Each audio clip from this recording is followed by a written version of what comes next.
Aku yakin teman-teman semuanya menanti-nantikan ibadah TYC yang kita adakan setiap hari Sabtu. Betul kan teman-teman? Oke teman-teman, sebelum kita mulai ibadah kita akan mendengarkan dulu beberapa pengumuman yang akan dibawakan oleh saya sendiri. Pasti teman-teman kenal saya kan? Saya Abednego loh, Abednego. Pasti teman-teman, walaupun masa pandemi kayak gini, kita janganlah melupakan teman kita ya kan. Oke, kita mulai ke announcement yang pertama, yaitu ibadah Super Sunday yang kita adakan setiap hari Minggu, tepatnya pukul 10 di YouTube AFGF Medan. Udah pada subscribe belum? Jangan lupa subscribe dan juga nyalakan notifikasinya ya teman-teman. Yang kedua, kita ada doa malam yang kita adakan di setiap hari Selasa menggunakan aplikasi Zoom. Buat teman-teman yang mau ikut, mau berdoa nih, apalagi teman-teman muda yang masih membutuhkan jodoh, ya akhir-akhir ini karena pandemi seperti ini susah mendapatkan jodoh, kita bisa doakan teman-teman, mana tahu nanti bisa bertemu via Zoom nih jodohnya. Asik sekali memang ya kan. Yang ketiga itu ada iCare yang kita adakan setiap hari Minggu. Buat teman-teman yang belum tergabung dalam iCare bisa menghubungi Bang Roni Manalu. Nanti disediakan nih kontak personnya di bawah ini, oke? Yang selanjutnya itu adalah persembahan umum dan persepuluhan yang bisa kita berikan melalui via ATM, yaitu dari Bank BCA. Nanti nomor rekeningnya akan ditulis nih di bawah kalau nggak di bawah di kolom description, oke? Kemudian yang terakhir itu ada ibadah TYC yang kita adakan di setiap hari Sabtu, tepatnya pukul 6 sore. Buat teman-teman yang tidak tahu mau ngapain, yang jomblo, yang masih ya gimana lah, kita bisa datang nih, ajak teman-temannya, kita ibadah, kita puji Tuhan bareng nih di gereja kita di AFGF Medan. Oke teman-teman, kita sebelum mulai ibadah kita akan berdoa dulu. Mari satukan hati kita berdoa. Thank you Tuhan buat segala kebaikan Tuhan hari ini, buat segala anugerah Tuhan. Kami masih bisa Bapa melayani Tuhan, kami bisa menonton Bapa walaupun kami ibadah secara online Bapa, tapi kami yakin dan percaya berkat Tuhan itu bisa mengalir Bapa, mengalir dari setiap rumah ke rumah Bapa, mengalir dari setiap kos ke kos Bapa, menyertai kami Bapa yang baik. Kami mau serahkan ibadah kami Bapa, kami mau puji dan memuliakan nama Tuhan. Di dalam satu nama yang kudus, Tuhan Yesus Kristus, kami berdoa dan mengucap syukur. Yang siap untuk memuji Tuhan, sama-sama kita katakan amin. Yes, TYC berikan sorak-sorak untuk Tuhan kita lagi-lagi ya. Mana suaranya yang siap puji Tuhan hari ini? Yes, kita temukan arti hidup kita di dalam Tuhan, amin.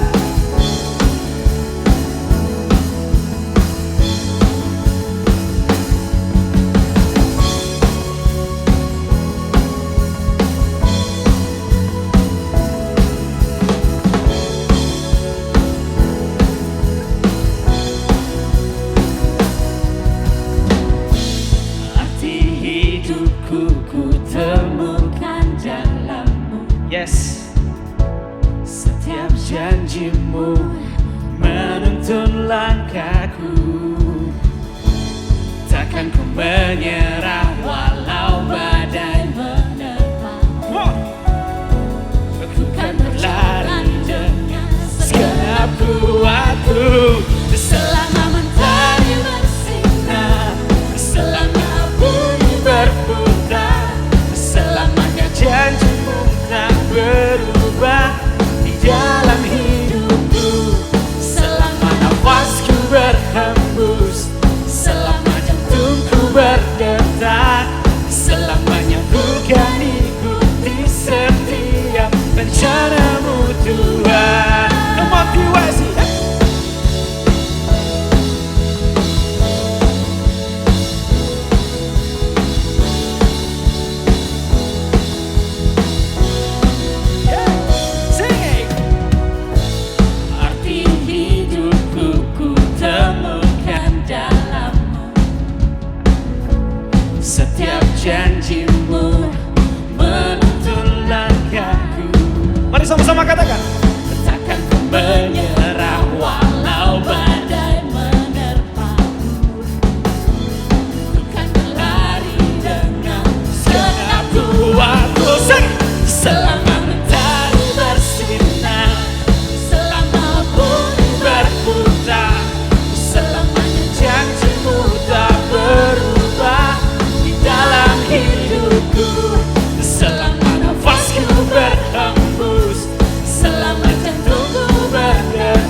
Mana tepuk tangannya untuk Tuhan kita. Come on.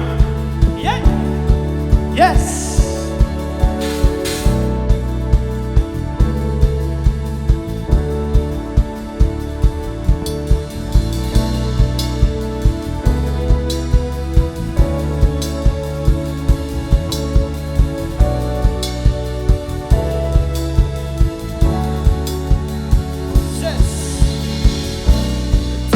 Menyerah walau badai menerpaku, ku kan berlari dengan segenap kuatku. Sekali lagi katakan, takkan ku menyerah walau badai. mari berlari sekuat tenagamu. Ku kan berlari dengan segenap kuatku, selama mentari bersinar, selama bumi berputar, selamanya janjimu tak berubah di dalam hidupku. Selama nafasku berhembus, selama jantungku berdetak, selamanya ku kan ikuti setiap rencana. Selama matahari bersinar, selama bumi berputar, selamanya janjimu tak berubah di dalam hidupku. Selama nafasku berhembus, selama jantungku berdetak, selamanya ku kan ikuti setiap rencanamu Tuhan.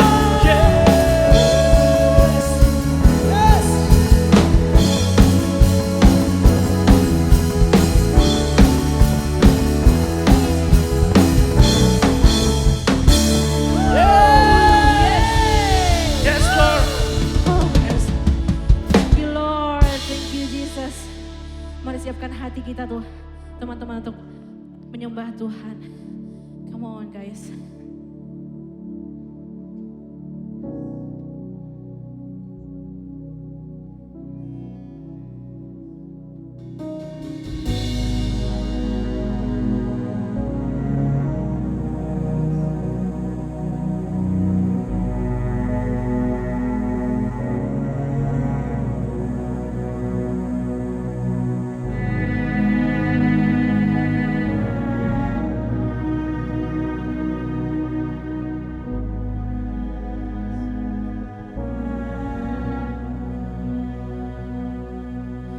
Tuhan gembalaku,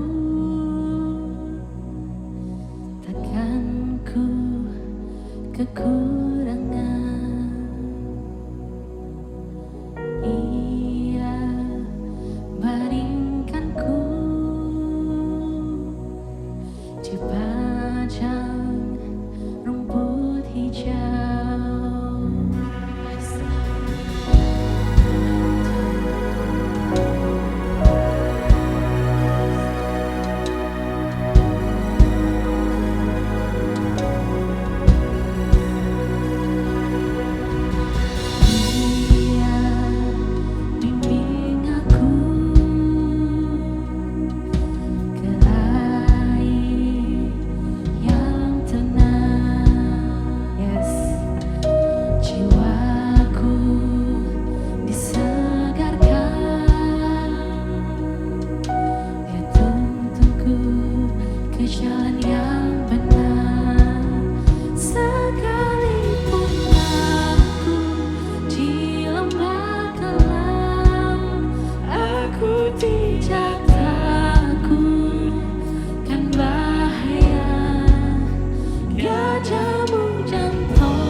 Dalam rumah Tuhan sepanjang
Hari ini kita nggak perlu terburu-buru untuk menyelesaikan worship ini. Yuk kita take more time untuk ngalamin keintiman lebih lagi dengan Tuhan. Dimanapun teman-teman berada hari ini, coba cari comfort zone-nya. You can close your eyes untuk memudahkan kamu fokus dengan Tuhan. Karena di situasi yang uncertain hari-hari ini, hanya kasih Yesus yang mampu mengubah semuanya.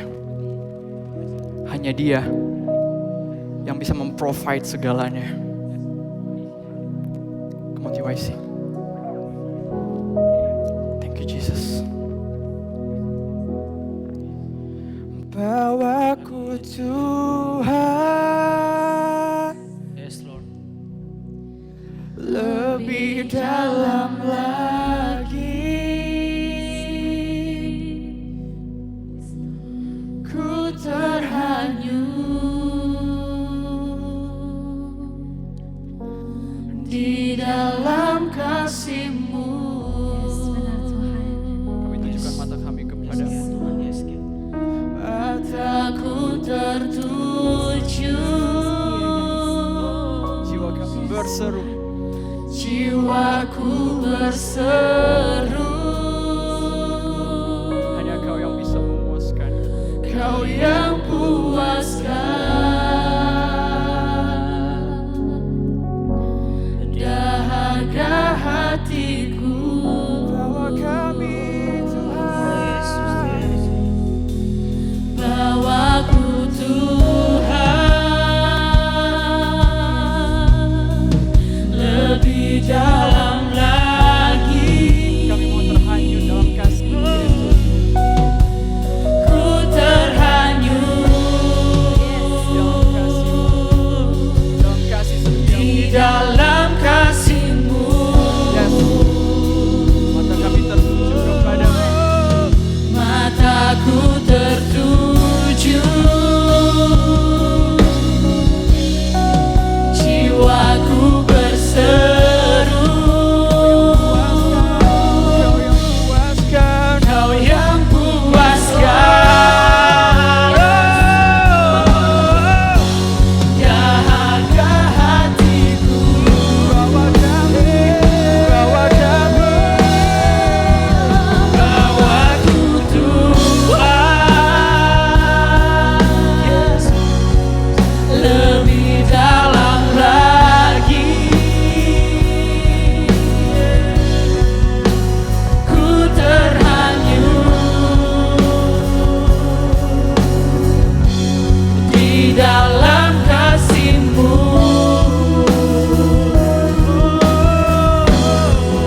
Mataku tertuju hanya kepadamu, jiwaku berseru. Kau yang puaskan dahaga hatiku. Nyanyikan dengan segenap hati.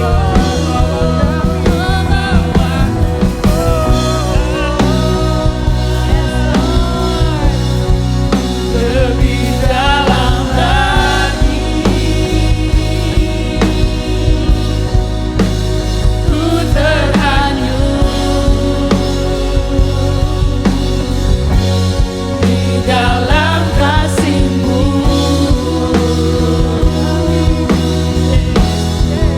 Mataku tertuju, jiwaku berseru. Hanya Kau memuaskan dahaga kami. Kau yang memuaskan dahaga hatiku.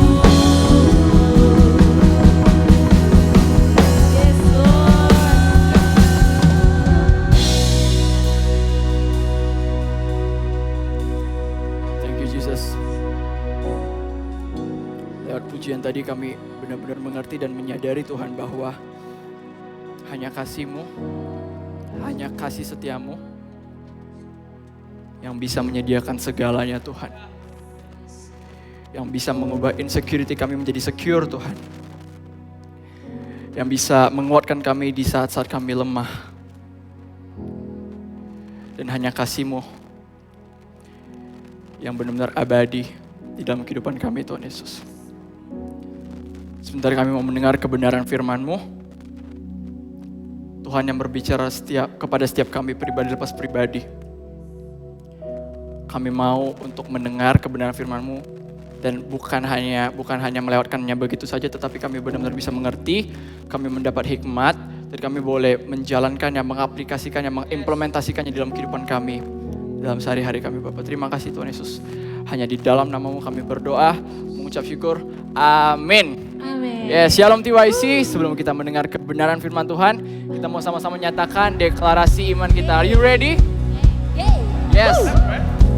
1, 2, 3. Inilah kabar baik. Saya diselamatkan oleh kasih karunia Allah, bukan oleh perbuatan saya. Saya dibenarkan, saya diubahkan, dan saya diberkati di dalam Dia. Sekarang saya tahu segala sesuatu terjadi dalam hidup saya untuk kebaikan. Karena saya dipanggil sesuai dengan rencananya. Bersama kita hidup untuk kemuliaan Allah. People is our mission, connect with God, make disciples, greater destiny. Yay! Yes, thank you so much Team Praise and Worship yang udah lead kita di dalam pujian dan penyembahan pada sore hari ini. Yes, kembali lagi bersama saya Gerald Antonio. Dan saya berharap semua teman-teman hari ini dalam kondisi yang sehat, dalam kondisi yang prima untuk bisa mendengar kebenaran firman Tuhan ini.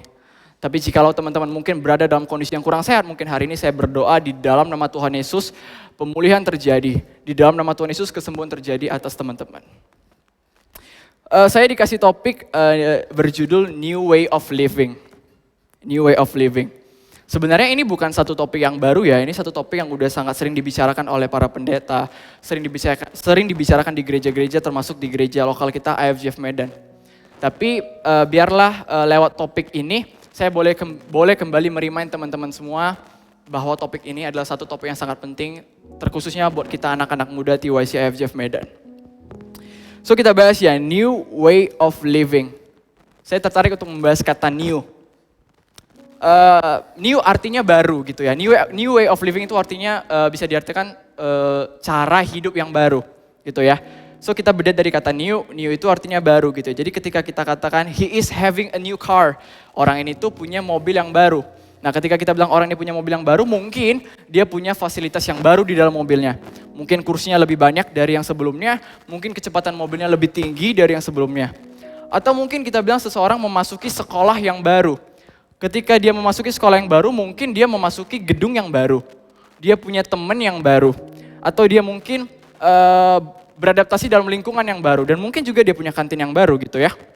Nah, new way of living, satu cara hidup yang baru. Ketika kita bicara soal cara hidup yang baru, maka seseorang ini memiliki standar hidup yang baru. Seseorang ini memiliki cara pandang yang baru.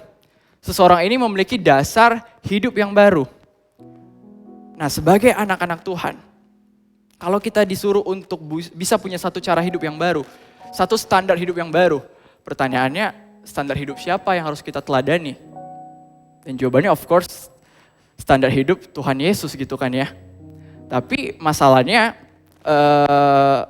banyak sekali anak-anak muda yang kalau ditanya misalnya kepercayaannya apa, dia bakal jawab Kristen. Dia bakal jawab dia pengikut Kristus. Tetapi apa yang dia perbuat belum sejalan dengan standar yang Yesus mau gitu kan ya. Saya kan cerita cerita nyata dari satu tokoh yang terkenal di India.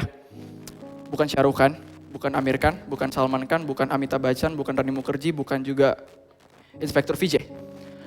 Tapi ini satu tokoh terkenal di India bernama Mahatma Gandhi. Saya yakin teman-teman pasti at least pernah dengar nama beliau ya. Siapa sih Mahatma Gandhi ini? Mahatma Gandhi adalah satu tokoh yang sangat berperan penting dalam memerdekakan India secara damai gitu. Jadi dia orang yang berjasa penting dalam hal memperjuangkan kemerdekaan India secara damai. Mahatma Gandhi bukanlah seorang penganut agama Kristen. Tapi dia bisa dibilang mungkin kalau zaman sekarang istilahnya influencer gitu ya. Dia punya pengikut orang-orang yang mau mendengar apa yang dia perkatakan gitu. Nah, Mahatma Gandhi sering melakukan ceramah. Nah, di dalam ceramahnya dia sering mengutip apa yang tertulis di dalam firman Tuhan. Jadi dia bukan orang Kristen, tapi dia ngajar kepada pengikutnya lewat ceramahnya itu hal-hal yang dituliskan di dalam firman Tuhan gitu. Padahal dia bukan seorang Kristen. Nah, kemudian satu waktu ada seorang misionaris bernama E. Stanley Jones. Jadi Jones ini punya kesempatan untuk bertemu dengan Mahatma Gandhi. Kemudian dia nanya sama Mahatma Gandhi, Mahatma Gandhi, kamu bukan seorang Kristen, tetapi kamu mengajarkan apa yang diajarkan firman Tuhan kepada para pengikutmu. Kenapa kamu tidak mau menjadi pengikut Kristus kalau begitu? Padahal kamu mengajarkan apa yang diajarkan oleh firman Tuhan kepada pengikut-pengikutmu. Kemudian Mahatma Gandhi menjawab gini, saya sangat meneladani Yesus. Bagi saya, Yesus adalah guru agung. Tetapi saya tidak bisa respect dengan pengikut-pengikut Yesus. Pengikut-pengikut Kristus, orang-orang Kristen di India. Dia menambahkan juga, kalau saja orang-orang Kristen itu mengikut apa yang Yesus ajarkan, saya begitu yakin hari ini semua orang di India mostly beragama Kristen. Dan statement itu sangat menampar gitu. Berarti something wrong with Christ followers gitu kan. Ada yang salah dengan pengikut Kristus. Nah, usut punya usut. Ternyata dulu Mahatma Gandhi pernah ingin sekali mendalami tentang Yesus. Mahatma Gandhi pengen mengenal Yesus lebih dalam. Akhirnya dia pengen masuk dalam sebuah gereja untuk bisa mengenal Yesus lebih dalam gitu kan ya. Tapi ternyata waktu di gereja itu dia ditolak dengan sangat keras. Bahkan dia dicap kafir. Dan dari cerita Mahatma Gandhi bisa bilang bahwa dia tidak bisa respect dengan pengikut Kristus. Berarti bisa kita bayangkan mungkin penolakan itu cukup keras gitu ya. Penolakan yang cukup bikin Mahatma Gandhi terluka dan sakit hati gitu ya. Nah dari sini kita bisa ini menjadi satu tamparan keras bagi orang-orang Kristen gitu ya. Kita sering ngomong bahwa oke, saya itu Kristen gitu. Tapi kita belum menjalankan apa standar yang harusnya dijalankan sebagai pengikut Kristus. Sehingga akhirnya kadang-kadang kita jadi batu sandungan buat orang-orang lain yang belum mengenal dan mau mengenal Yesus. Saya merasa dan saya percaya bahwa kekristenan sejati bukan karena kekristenan sejati bukan karena kamu itu mengerti firman Tuhan. Kekristenan sejati bukan karena seberapa baik kamu dalam mengerti firman Tuhan. Seberapa jago kamu tentang pemahaman akan Alkitab. Tetapi kekristenan sejati karena kamu mau menghidupi firman Tuhan. And it's a two different things gitu ya. Banyak orang merasa ketika dia udah ngerti firman Tuhan, udah denger khotbah setiap minggu, that's enough. Dia udah jadi orang Kristen. Padahal sebenarnya kekristenan sejati bukan karena seberapa ngerti kamu akan firman Tuhan. Tapi seberapa mau kamu untuk selalu menjalankan apa yang sudah dituliskan dalam firman Tuhan. Karena faktanya, everyone is good at the theory. Semua orang tuh jago banget teorinya gitu ya. Kita ngerti lah firman Tuhan gitu kan. Kita kalau misalnya ditanya basic-basicnya kita mungkin bisa jelasin dan lain sebagainya. Everyone is good at the theory, tapi gak semua orang mau menghidupi firman Tuhan itu. Dan ini challenge-nya buat kita anak-anak muda TYC IFJF Medan. Sebagai pengikut Kristus sejati, kita bukan hanya aware, kita bukan hanya understand tentang firman Tuhan, tapi bagaimana kita mau mengimplementasikannya di dalam kehidupan kita sehari-hari, di dalam tingkah laku kita, di dalam keseharian kita. Bukankah ahli Taurat di masa Yesus hidup di dunia, bukankah mereka orang-orang yang sangat paham akan kebenaran firman Tuhan? Benar? Bahkan namanya ahli Taurat. Ahli itu kan expert ya, artinya orang yang sangat menguasai bidangnya. Dan ahli Taurat menguasai bidang Taurat gitu kan ya. Jadi ahli Taurat adalah orang-orang yang sangat paham akan kebenaran firman Tuhan pada masa itu. Mereka sangat paham. Bahkan mereka adalah orang-orang yang dicari oleh orang-orang biasa ketika mereka tidak mengerti isi Taurat. Mereka carinya ahli-ahli Taurat. Ahli-ahli Taurat adalah orang-orang yang sangat paham akan kebenaran firman Tuhan. Tapi mereka melakukan hal-hal yang bertentangan kan dengan firman Tuhan. Alkitab mencatat dengan sangat baik bagaimana ahli-ahli Taurat menguji Yesus. Bagaimana ahli-ahli Taurat merencanakan penangkapan terhadap Yesus. Bagaimana ahli-ahli Taurat menghadirkan saksi-saksi palsu untuk memberikan kesaksian-kesaksian palsu agar Yesus bisa salibkan sewaktu di persidangan. Mereka adalah orang-orang yang sangat paham kebenaran firman Tuhan. Tapi itu nggak membuat mereka menjadi pelaku firman Tuhan. So hari ini kita mau belajar lebih dalam bahwa kita perlu hidup dalam cara hidup yang baru. Kalau kita mengaku Tuhan Yesus adalah Tuhan dan Juru Selamat kita, berarti juga kita sudah lepas dari standar hidup dunia, standar hidup yang lama, dan menuju kepada standar hidup yang baru, yaitu standar hidup yang Yesus teladani, yang Yesus ajarkan dalam kehidupan kita. So hari ini kita sama-sama mau belajar lebih dalam tentang standar yang harus kita lakukan. Apa-apa aja sih yang harus kita lakukan untuk membuat kita hidup di dalam standar yang Yesus mau. Kita sama-sama belajar dari, sebentar saya akan buka 1 Petrus 2 ayat 11. 1 Petrus 2 ayat 11 saya akan bacakan. Firman Tuhan berkata, saudara-saudaraku yang kekasih, aku menasihati kamu supaya sebagai pendatang dan perantau, kamu menjauhkan diri dari keinginan-keinginan daging yang berjuang melawan jiwa. Saudara-saudaraku yang kekasih, aku menasihati kamu supaya sebagai pendatang dan perantau, kamu menjauhkan diri dari keinginan-keinginan daging yang berjuang melawan jiwa. Satu poin pertama yang harus kita mengerti, kalau kita mau hidup dalam standarnya Yesus, kalau kita mau hidup dalam standar yang baru, kita harus menjauhi dosa.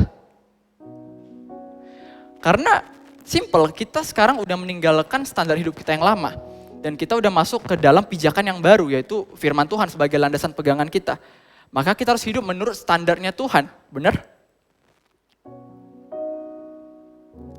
Tapi kadang-kadang orang suka salah persepsi ya.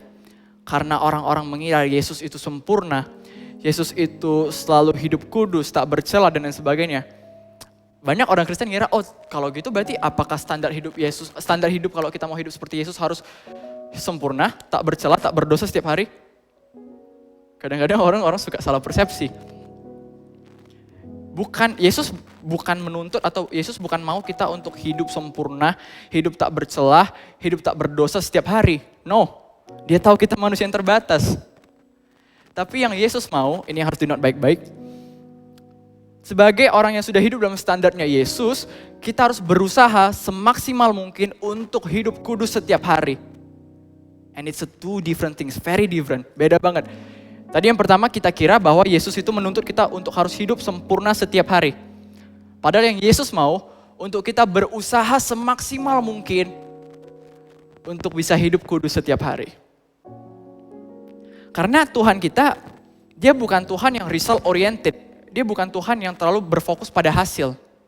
Tapi Dia Tuhan yang proses oriented. Dia Tuhan yang suka akan proses. Jadi yang Tuhan mau itu bagaimana kita berusaha untuk bisa hidup kudus setiap hari. Kalau kita berusaha, berarti kadang-kadang ada gagalnya, ada berhasilnya. And that's totally fine for Jesus. Tuhan Yesus bukan menuntut kita untuk harus setiap hari kudus.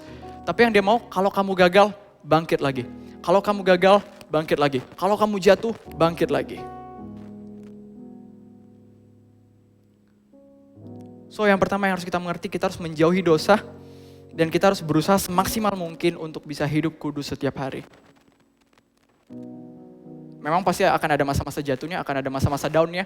Tapi yang paling penting bagi Yesus adalah bagaimana ketika kamu jatuh, kamu sadar kamu lemah, kamu datang kepada Yesus dan kamu minta kekuatan baru, dan kamu mencoba lagi di esoknya. Bukan Yesus nuntut kita harus selalu sempurna setiap hari, tak bercela, tak berdosa setiap hari. Karena Tuhan tahu kita juga manusia yang terbatas. Yang kedua, kita sama-sama baca di 1 Petrus 2 ayat 12. Milikilah cara hidup yang baik di tengah-tengah bangsa-bangsa bukan Yahudi, supaya apabila mereka memfitnah kamu sebagai orang durjana, mereka dapat melihatnya dari perbuatan-perbuatanmu yang baik dan memuliakan Allah pada hari Ia melawat mereka. Supaya apabila mereka memfitnah kamu sebagai orang durjana, mereka dapat melihatnya dari perbuatan-perbuatanmu yang baik dan memuliakan Allah pada hari Ia melawat mereka. Poin yang kedua yang harus kita mengerti, untuk bisa memenuhi standar atau untuk bisa striving untuk mencoba hidup dalam standarnya Yesus, kita harus selalu memiliki perbuatan yang baik. Karena dunia tidak melihat Kristus di dalam kamu hanya karena apa yang kamu perkatakan. Dunia tidak melihat Kristus di dalam kamu hanya dari apa yang kamu perkatakan.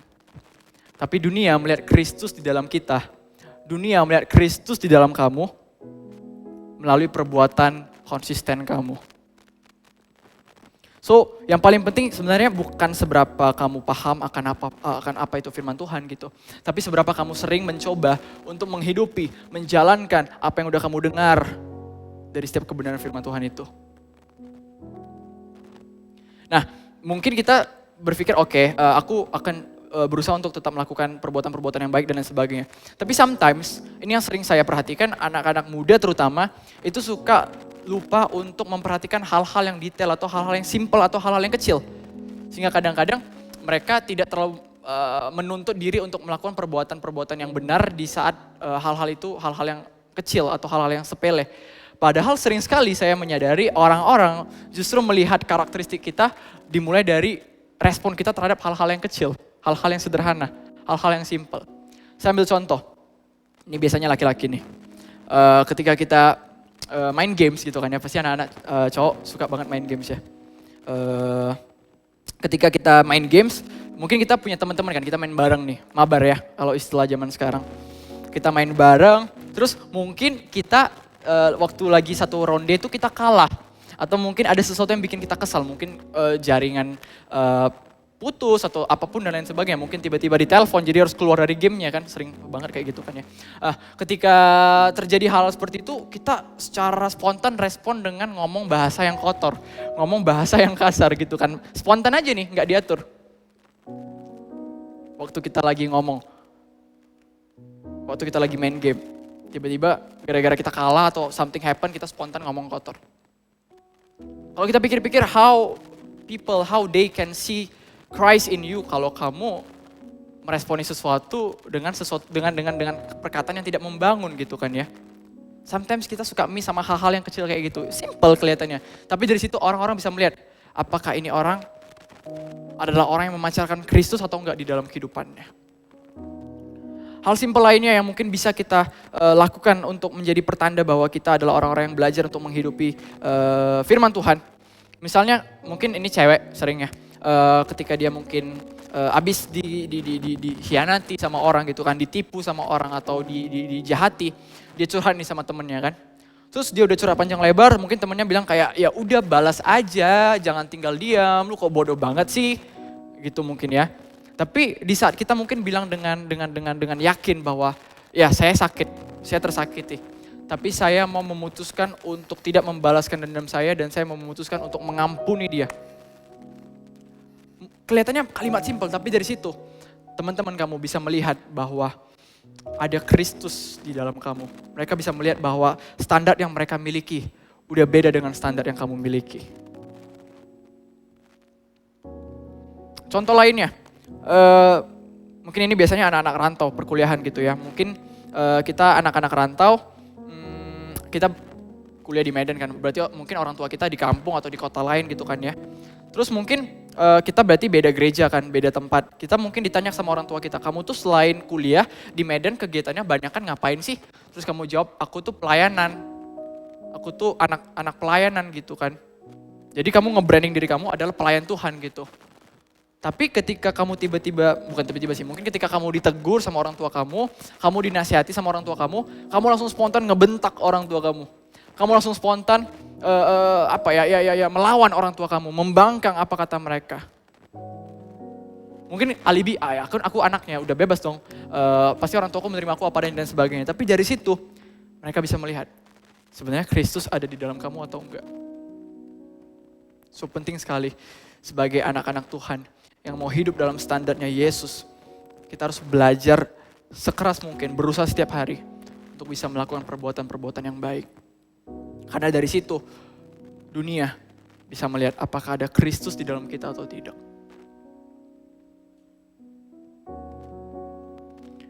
Poin ketiga. Kita baca dari ayat 13 sampai 14-nya, 1 Petrus 2 ayat 13 sampai 14. Tunduklah karena Allah kepada semua lembaga manusia, baik kepada raja sebagai pemegang kekuasaan yang tertinggi, maupun kepada wali-wali yang diutusnya untuk menghukum orang-orang yang berbuat jahat dan menghormati orang-orang yang berbuat baik. Satu kata yang langsung menonjol di ayat 13, tunduklah. Anak-anak muda kalau dengar kata tunduk mungkin agak sensi ya, karena di usia-usia kita yang masih muda ini kadang-kadang ego kita tinggi gitu kan. Kita merasa kita lagi di masa-masa yang merasa diri kita yang paling tahu segalanya, paling benar, dan kita berhak untuk melawan orang-orang yang menurut kita nggak sejalan dengan apa yang kita percayai gitu. Tapi sebenarnya kalau kita baca dari 1 Petrus 2 ayat 13 dan 14 ini, satu standar yang Yesus mau ketika kita mau mengikut dia, ketika kita mau belajar untuk mengenal dia lebih lagi, untuk bisa punya satu cara hidup yang baru, adalah penundukan diri. Tunduklah. Gak ada kata pengantar dulu, gak ada apa-apa, bahkan ini gak pakai SPOK, langsung tunduklah gitu. Dari sini kita belajar bahwa Yesus itu sangat mengedepankan untuk kita selalu menjadi orang yang memiliki penundukan diri gitu. Bahkan di Yohanes firman Tuhan juga tertulis, if you love me, obey me, kata Yesus gitu kan. Kalau kamu mengasihi aku, turutilah aku. Kalau kamu mengasihi aku, tunduklah kepadaku. Kalau kamu mengasihi aku, taatilah aku. Dari sini kita bisa mengerti bahwa penundukan, obedience, ketaatan itu juga adalah bahasa kasihnya Tuhan gitu. Dan Tuhan sangat respect dengan penundukan diri. So sebagai anak-anak Tuhan, kita harus mengerti dan kita harus menghidupi menjadi orang-orang yang selalu mau belajar untuk menundukkan diri. Terhadap siapa? Terhadap orang tua? Terhadap siapa? Terhadap guru atau dosen kita? Terhadap siapa? Terhadap pemimpin kita.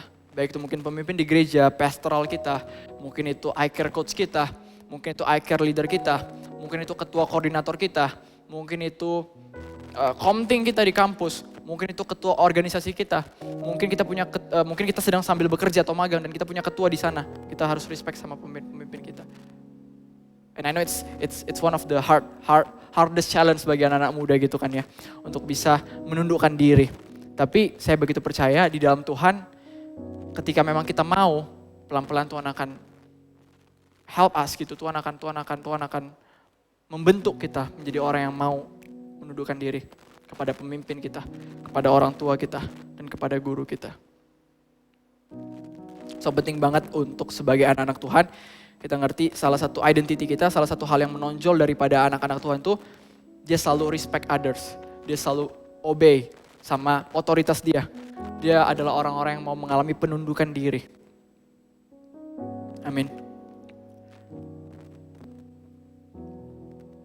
Poin keempat, kita sama-sama baca di ayat 16. 1 Petrus 2 ayat 16 berkata, hiduplah sebagai orang merdeka dan bukan seperti mereka yang menyalahgunakan kemerdekaan itu untuk menyelubungi kejahatan-kejahatan mereka, tetapi hiduplah sebagai hamba Allah. Saya akan baca sekali lagi. Hiduplah sebagai orang merdeka dan bukan seperti mereka yang menyalahgunakan kemerdekaan itu untuk menyelubungi kejahatan-kejahatan mereka, tetapi hiduplah sebagai hamba Allah. Satu kalimat yang cukup menonjol gini ya, hiduplah sebagai orang merdeka. So, yang Tuhan mau sebagai anak-anak Tuhan yang hidup dalam standarnya Tuhan, kita harus hidup sebagai orang merdeka. Tapi sebentar dulu nih ya kan, apa definisi merdeka di sini? Merdeka di sini bukan berarti kamu bebas untuk melakukan semua hal semau-maunya kamu, sepengen-pengennya kamu, sesuka hati kamu, dan tidak mau mempertanggungjawabkan konsekuensi atau akibat dari perbuatan yang kamu lakukan. Bukan seperti itu.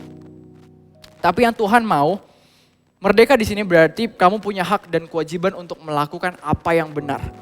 Jadi hidup sebagai orang merdeka berarti kamu mempunyai hak untuk melakukan apa yang benar dan kamu juga memiliki kewajiban untuk melakukan apa yang benar. Satu hal yang harus kita mengerti ketika kita ditebus oleh Yesus dan kita hidup menjadi manusia baru, hidup dalam standar baru, Tuhan gak pernah ngekang kita. Tuhan kita bukan Tuhan yang diktator. Tuhan kita bukan kayak kita lagi main Sims terus Tuhan jadi playernya, kita jadi karakternya kan diatur sesuka hati player. No. Tuhan kasih kita yang namanya free will, kehendak bebas. Kemerdekaan untuk melakukan apapun yang kita mau, tapi dengan ada kewajiban dan hak yang mengikuti di belakangnya gitu ya. Jadi sebenarnya ketika kita mendapatkan kemerdekaan itu, ketika kita mendapatkan free will itu, ketika kita mendapatkan kebebasan itu, kita harus menggunakan free will itu untuk hidup dalam kebenaran. Bukan menggunakan free will itu, bukan menggunakan kemerdekaan itu untuk melakukan apapun sesuka hati kita tanpa memperhitungkan konsekuensinya. Itu namanya uncontrolled free will. Tapi yang Tuhan kasih free will yang disertai dengan hak dan kewajiban untuk kamu mengerti apa yang harus kamu lakukan sebagai anak-anak Tuhan. So, hidup sebagai orang merdeka.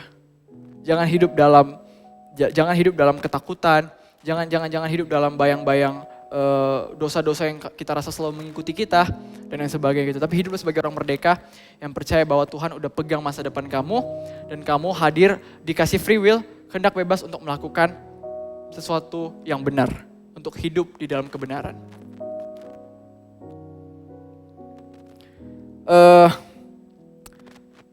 Ketika saya dapat topik ini, New Way of Living, saya keingat dengan satu ayat yang sangat terkenal. Saya rasa dari zaman kecil kita udah baca ayat ini ya. Mungkin kalau nggak salah ayat ini sering dijadikan ayat-ayat liturgi waktu sekolah minggu. Dan saya juga waktu kecil, waktu SD saya sudah belajar juga tentang ayat ini gitu ya. Tapi waktu SD saya punya pemahaman yang belum tepat terhadap ayat ini. Saya akan bacakan di Kejadian 1 ayat 26. Kejadian 1 ayat 26, berfirmanlah Allah, saya nggak baca full aja, saya mau baca kalimat yang mau saya highlight gitu ya. Berfirmanlah Allah, baiklah kita menjadikan manusia menurut gambar dan rupa kita. Berfirmanlah Allah, baiklah kita menjadikan manusia menurut gambar dan rupa kita. Waktu saya SD, terus pas saya belajar ini di mata pelajaran pendidikan agama Kristen, saya pikir makna segambar dan serupa dengan Allah ini artinya kita satu fisik kita tuh mirip sama Allah. Kita punya mata, punya hidung, punya mulut, punya kaki, tangan dan lain sebagainya gitu. Saya kira itu artinya segambar dan serupa dengan Allah, artinya kita fisiknya itu yang paling mirip sama Allah. Karena mungkin dulu saya compare-nya, bandinginnya sama tumbuhan dan hewan, which is memang udah beda gitu kan ya. Tapi semakin kesini saya semakin mengerti makna dari segambar dan serupa dengan Allah. Makna segambar dan serupa dengan Allah bukan bicara soal fisik. Tapi makna segambar dan serupa dengan Allah ini berbicara soal kita adalah gambaran daripada Allah yang tidak terlihat. Kita adalah representasi daripada Allah yang tidak terlihat. Artinya, orang-orang harus bisa melihat Allah di dalam diri kita. Orang-orang harus bisa melihat sifat-sifat Allah melalui kita. Orang-orang harus bisa melihat karakteristik Allah terpancar dalam kehidupan kita. That's the meaning of segambar dan serupa dengan Allah. Makanya penting banget sebagai anak-anak Tuhan kita memang harus hidup menurut standarnya Tuhan. Menurut kebenaran firman Tuhan sebagai landasan kita, sebagai dasar pegangan firman kebenaran kita. Karena kita diciptakan segambar dan serupa dengan Allah. Orang harus bisa melihat Allah lewat kita. Ketika kita ngobrol sama orang, ketika kita punya hubungan sama orang. Orang harus bisa melihat ada Kristus di dalam diri kita. Orang harus bisa melihat, wah I see ini orang berbeda banget ya. Ini orang diberkati Tuhan banget ya. Ini orang diurapi Tuhan banget ya. Saya bisa merasakannya kayak gitu. Dan saya merasa juga ya, kita termasuk di saat-saat sekarang juga gitu ya. Kita sebagai anak-anak Tuhan sebenarnya memang kita harus menjadi representasi, kita harus menjadi gambaran daripada Allah yang tidak terlihat. So, menurut saya juga ya, kita jangan terlalu fokus untuk gimana caranya bisa narik orang ke gereja gitu ya. Gimana caranya bisa menjangkau si A, gimana caranya bisa menjangkau si B, gimana caranya bisa menjangkau C, D, E, F, G, dan lain sebagainya gitu. Sebenarnya yang paling penting bukanlah gimana kita bisa menarik orang-orang ini ke gereja. Tapi gimana kita bisa menjadi gereja bagi mereka. Karena gereja it's not the building, right? Gereja itu bukan bangunannya. But the church is the people, the community. Gereja itu adalah kita orangnya, komunitasnya. So sebagai orang-orang yang mengerti bahwa kita adalah gambaran daripada Allah yang tidak terlihat, kita harus menjangkau mereka, tidak berfokus untuk gimana caranya bisa menjangkau mereka ke gereja kita, tapi bagaimana kita bisa menjadi teladan gitu kan. Kita bisa menjadi berbeda saat kita menjangkau mereka. ketika saya bilang kita harus menjadi gereja bagi mereka, ketika mereka berkomunikasi dengan kita, mereka harus bisa melihat bahwa ada satu hal yang berbeda di dalam diri kita. Mereka harus bisa melihat bahwa mereka bisa melihat Tuhan di dalam kita, melalui kita. Mereka bisa merasakan kasih dan kebaikan Tuhan melalui kita. Saya mau tutup dengan sebuah pantun yang baru saya tulis tadi, gitu ya, sambil merenung. Kemudian saya merasa saya pengen sampaikan sebuah message, tapi saya bingung saya sampaikannya gimana ya. Bagaimana kalau pantun gitu. Lewat pantun ini saya mau menyampaikan sebuah message sederhana yang merangkum juga ayat firman hari ini tentang new way of living. Dan mungkin saya mau baca dulu ya, baru saya akan jelaskan sedikit ya. Sore hari memandang senja di tepi lautan. Kamu adalah gereja bagi mereka yang belum kenal Tuhan. Ke toko kayu membeli rotan, rotannya sangat beragam jenis. Tanda kita ikut Yesus melalui perbuatan, karena dunia butuh bukti, bukan cuma omongan manis. So, dari situ kita harus mengerti bahwa kita adalah gerejanya Tuhan. The church is not the building, bukan tempat ini, but the church is the people, the community. So, kamu yang jadi, bukan kamu fokus gimana bawa mereka ke pasar baru, tapi bagaimana kamu yang bisa jadi IFGF bagi mereka, kamu yang harus bisa menjadi gereja bagi mereka. Karena dunia udah bosan dengar teori, dunia udah bosan dengan omongan doang. Dunia butuh bukti, dan bukti diperoleh melalui perbuatan. Dan hari ini, saya mau mendorong setiap anak-anak muda TYC IFGF Medan untuk terdorong, untuk gimana caranya, oke, kamu udah dengar kebenaran firman Tuhan. Tapi gimana caranya ini gak stop di pikiran doang, ini gak stop di otak doang, kamu bukan hanya tahu, kamu bukan hanya ngomong, tapi kamu menjadi pelaku firman Tuhan. Kamu punya new way of living, standar hidup yang baru. Kamu udah meninggalkan standar hidup kamu yang lama, dan hidup dalam pijakan yang baru. Dan ketika kamu melakukan itu, orang-orang akan melihat Kristus di dalam kamu. Banyak orang yang akan diberkati melalui kehidupan kamu. Yes, thank you Jesus. Mari kita bersatu di dalam doa. Tuhan, terima kasih buat hari ini. Buat satu kebenaran yang boleh kami pelajarin hari ini Tuhan. Mungkin di antara kami masih sering banget Tuhan gagal dalam menaati firman Tuhan, gagal dalam menjalankan firman Tuhan, gagal dalam menghidupi firman Tuhan. Tapi kami sangat tahu, kami sangat percaya kasih Tuhan gak pernah gagal di dalam kehidupan kami. Kami tahu bahwa yang Tuhan tuntut bukanlah kesempurnaan. Tapi yang Tuhan mau adalah bagaimana kami sebagai anak-anak Tuhan bisa berusaha semaksimal mungkin setiap hari untuk hidup di dalam kebenarannya Tuhan. Dan lewat apa yang kami dengar pada hari ini Tuhan, kami mau belajar, kami mau ambil komitmen.